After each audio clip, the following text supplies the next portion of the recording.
Salut à toutes et tous et bienvenue sur Web Girondin pour les tops et les flops de ce RC Lens Girondin de Bordeaux. Première défaite, premier but encaissé par les Girondins qui s'inclinent 2 buts à 1.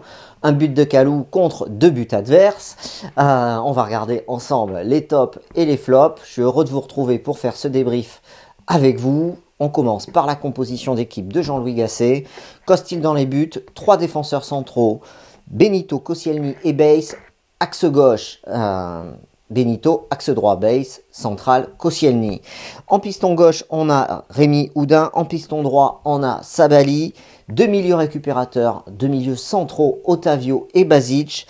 Devant eux, on a Nicolas Depréville et Wang avec Briand en pointe. La surprise, c'est Jimmy Briand en pointe. Je ne m'attendais pas à le voir titularisé. Un retour de Maja était probable, d'autant qu'il avait été aligné titulaire face à Nantes, titulaire face à Angers. Il fait un choix tactique et il met Maja sur le banc pour Lyon. On s'attendait logiquement à son retour, d'autant que c'est un buteur, Josh Maja, et finalement c'est Jimmy Briand qui est aligné. Ça, c'est la surprise. Après, sur le dispositif, oui, on voit qu'il s'inspire énormément de ce que faisait Paulo Sousa. Et petit à petit, on vient 1-3, 4-2-1. Voilà, c'est le système.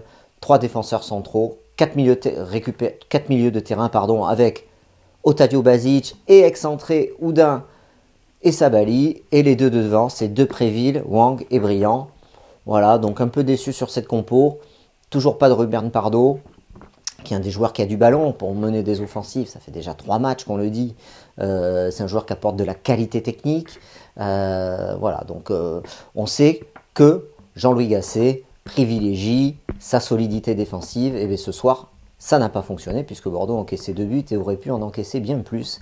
Le ballon a touché le poteau, Costil a fait des arrêts incroyables. Le score est flatteur pour Bordeaux puisqu'il aurait pu être beaucoup plus à notre désavantage. Alors, Costil, top, c'est le seul top de la soirée. Benoît Costil, lui, a tenu son rôle en faisant des parades incroyables en première période. Il dévie le ballon sur le poteau à la 22e. 37e, incroyable parade devant Ganago. 30e, encore une parade. On revient au score à la mi-temps sur la marque de 0-0. C'est grâce à Benoît Costil. C'est lui qui nous maintient dans le match. Malheureusement, le début d'entame de deuxième mi-temps sera autre. On le verra un peu plus tard quand on parlera de Rémi Oudin. Donc au top, Benoît Costil, il n'y a rien à dire. On l'a vu sur le terrain haranguer ses partenaires. Peut-être un des rares joueurs de l'effectif à réagir et à essayer de secouer un peu l'équipe. En tout cas, lui, je l'ai vu sur les images en train de le faire. Youssouf Sabali. Alors, avant de continuer, il y a des flops, mais il y a beaucoup de joueurs où ça va être compliqué de mettre un top, un flop ou un match correct. Donc je vais tenter de le faire parce que si la prestation collective est désastreuse ce soir. Et on va commencer par Jean-Louis Gasset. La prestation collective est désastreuse parce que pas d'envie, pas de détermination. Dans la combativité, on a été mangé par les Lensois, littéralement. Voilà, ce qui avait plutôt été positif sur les matchs précédents et notamment le match de Lyon où j'avais apprécié énormément la combativité, l'abnégation et la solidarité de cette équipe des Girondins. Ce soir, il n'y avait pas tout ça. Et quand il n'y a pas ça, et bien derrière, les résultats ne suivent pas parce que techniquement, Bordeaux n'est pas à l'aise, on le sait. Cette équipe, on la connaît. Ce sont des joueurs qui sont là depuis plusieurs mois, voire depuis plusieurs saisons avec les Girondins. Donc, Bordeaux et ses joueurs ne peuvent pas se reposer sur leur qualité technique et le talent individuel. Il faut que ce soit collectif. Et quand collectivement, tu as l'équipe qui ne fait pas un bon match, que les joueurs individuellement ne sont pas au niveau, ne se battent pas les uns pour les autres, ne mettent pas l'intensité qu'il faut, eh bien collectivement, c'est catastrophique et on l'a vu ce soir où un promu, rappelons que le RC Lens jouait la saison dernière en Ligue 2 et face à une équipe bordelaise qui est censée quand même avoir un statut supérieur par rapport à cette équipe lensoise, eh bien on n'existe pas dans ce match, on n'existe pas. Et ce qui va m'amener à parler tout de suite du coach et de Jean-Louis Gasset. Sa composition d'équipe est frileuse, ses changements le sont aussi. Alors oui, Basic est blessé mais il fait rentrer Adli. Pourquoi Yacine Adli dans une position basse? S'il a observé les matchs la saison dernière, Jean-Louis Gasset, il a dû s'apercevoir qu'à chaque fois que Yacine Adli a joué dans cette position basse, aux côtés d'Otavio, ça n'a jamais fonctionné. Il n'a jamais fait de bon match dans cette position, et là, il est aligné dans cette position. Ça pose question. Pardo qui rentre à 10 minutes de la fin, inefficace alors qu'on est réduit à 10. Bref, un match à l'envers pour le coach bordelais qui est certainement ici, en tout cas sur ce match, ça n'a pas fonctionné et c'est un échec. Et donc comme je distribue les tops et les flops aux joueurs, j'en distribue aussi aux coachs. Autant j'ai aimé ce qu'il a mis en place sur les autres matchs et que ça a été très bien fait, autant sur ce match-là, je n'ai pas compris et donc c'est un flop pour le coach, que ce soit par le peu de prise de risque. Alors c'est vrai que c'est pas lui qui joue. Ils avaient travaillé les offensives, ils avaient travaillé cette semaine, c'est en tout cas les messages qui ont été donnés en conférence de presse. Ils avaient travaillé l'animation, les ballons devant le but. Alors oui, c'est vrai qu'on a vu les coups de pied arrêtés qui ont été travaillés, il faut le souligner. Ça n'a pas payé parce qu'il y a eu un arrêt de Lecas notamment. Mais après, ils ont été mal tirés, la plupart des coups de pied arrêtés. Soit largement au-dessus, soit beaucoup trop longs. Bref, un match à oublier pour le coach bordelais. C'est un flop. Alors, Costil top, Sabali. Match moyen, je ne sais pas comment le noter, Sabali. Franchement, j'ai pas d'avis. Benito. Match moyen aussi, on n'a pas existé collectivement. Koscielny, très en dessous de ce qu'il fait d'habitude, Laurent Koscielny. Je ne sais pas pourquoi, je ne sais pas ce qui s'est passé dans la préparation du groupe, mais les joueurs n'étaient pas là. Ils n'étaient pas dans leur match, à l'image du capitaine. Est-ce qu'il y a quelque chose qui est venu les perturber?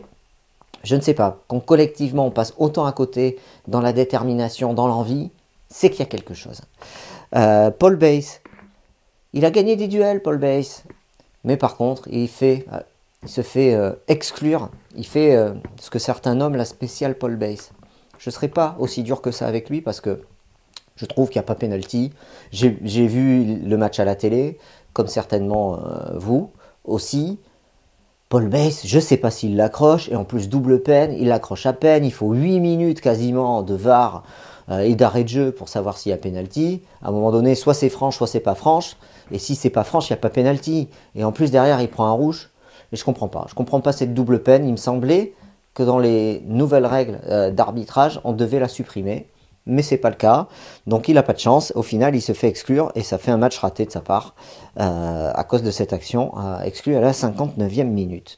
Otavio, très en dedans de ce qu'il a fait d'habitude, le milieu de terrain bordelais n'a pas existé, et la paire de milieux centraux, Otavio Basic et ensuite Otavio Adli, elles n'ont pas existé, donc c'est un flop pour Otavio. Et la même chose pour Basic, alors malheureusement il sort blessé, en espérant qu'il se remette vite, mais il n'était pas dans son match jusque-là, il est sorti à la 24e minute, remplacé par Adli, j'en ai parlé en début de vidéo. Je comprends pas, Yacine Adli il a gratté quelques ballons, mais Yacine Adli quand il s'agit d'aller au combat physique, mettre de l'intensité, de l'abnégation, des courses rapides, du replacement, mais Yacine Adli, c'est pas son point fort, et il est aligné à ce poste-là. Donc c'est un flop également pour lui. Et on va arriver peut-être, alors non, c'est pas la prestation la moins aboutie de la soirée, mais c'est celle concernant Rémi Houdin. Rémi Houdin joue piston gauche. Il a été très bon dans ce rôle-là face à Lyon.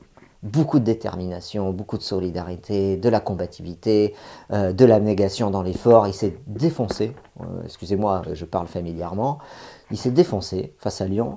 Et là, sur ce match, eh bien, il y a un niveau de détermination qui est largement en dessous de celui qui est affiché face à Lyon. Et surtout, il y a ce ballon en deuxième mi-temps, début de deuxième mi-temps. Si vous n'avez pas le match, je vous écris l'action. Une balle qui circule. Bordeaux est en position basse. Le ballon circule dans les 20 mètres bordelais. Sans pression adverse importante. Il y a un joueur. Donc Benito passe le ballon à Rémi Houdin qui lui fait une passe en retrait, mais imprécise et pas assez appuyée à Costil.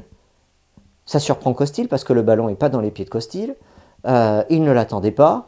Et Houdin loupe sa passe et elle n'est pas appuyée. D'ailleurs, souvenez-vous, il y a un ballon de ce type face à Lyon, une passe en retrait d'Houdin qui arrive dans les pieds d'un Lyonnais, qui n'est pas également précise face à Lyon, et c'est Laurent Koscielny qui n'arrive pas à contrôler le ballon, et ça provoque une action de but de Lyon. Elle ne va pas au fond, mais là, face à Lens, c'est allé au fond. Voilà. Donc c'est un flop pour son match, Rémi Houdin.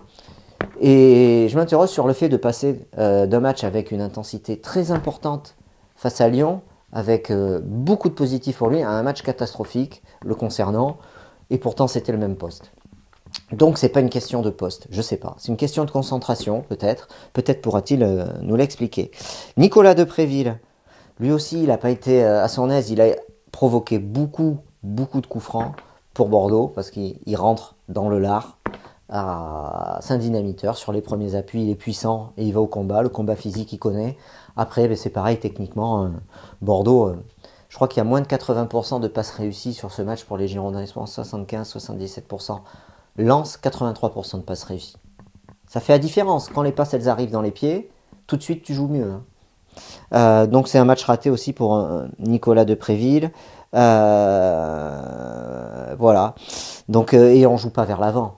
Ce qui a caractérisé vraiment le jeu bordelais, et notamment Doudin, Depréville, Wang, Adli, Otavio, c'est qu'on joue en arrière tout le temps, et pourtant qu'est-ce que ça fait? J'ai l'impression que ça fait 2 saisons que je répète ça. Voilà, donc on joue en arrière, et ce sont toujours les mêmes joueurs d'ailleurs. Voilà. Pour Nicolas Depréville. Wang, le fantôme de la soirée. Wang, au bout de la 35e minute, il avait touché 5 ballons dans le match. 5 ballons. Idem pour Wang Guizhou, j'ai le sentiment, après chaque match, de dire la même chose. Il est absent, on ne le trouve pas, on ne sait pas le servir. Lui aussi, il ne fait peut-être pas les bons appels. À un moment donné, c'est soit ils veulent jouer avec lui, soit ils ne veulent pas jouer avec lui. Soit il fait des appels qui sont cohérents pour que son partenaire puisse lui transmettre le ballon. Là, en l'occurrence, ça n'est pas le cas. Donc, c'est un flop pour le match de Wang. Le match de Jimmy Briand, c'est pareil. Pas une occasion. Un bon coup franc obtenu à la 6e minute, j'ai noté. Voilà, en grande difficulté de haut but. Voilà. On n'arrive pas à faire 4 passes de suite. Ça serait intéressant de savoir dans ce match quelle est la série de passes la plus longue qu'on ait fait. Voilà. Je vous passe sur les entrées en jeu de Maja, Kalou. Alors si Kalou a marqué un but et 2 Pardo, puisque ça n'a rien changé au score. Voilà, match très décevant, catastrophique même. Une réaction est attendue, au moins dans l'envie et la détermination, pour les joueurs bordelais, parce qu'on enchaîne 2 matchs à domicile, face à Nice, face à Dijon. Il va falloir remporter un match et faire du jeu, et se lâcher, parce qu'aujourd'hui, ça ne peut pas être pire en termes de prestations que celle qui a été livrée face au RC Lens. Voilà, merci beaucoup, je vous souhaite une bonne journée, une bonne soirée, et à bientôt sur Web Girondin. Bye bye.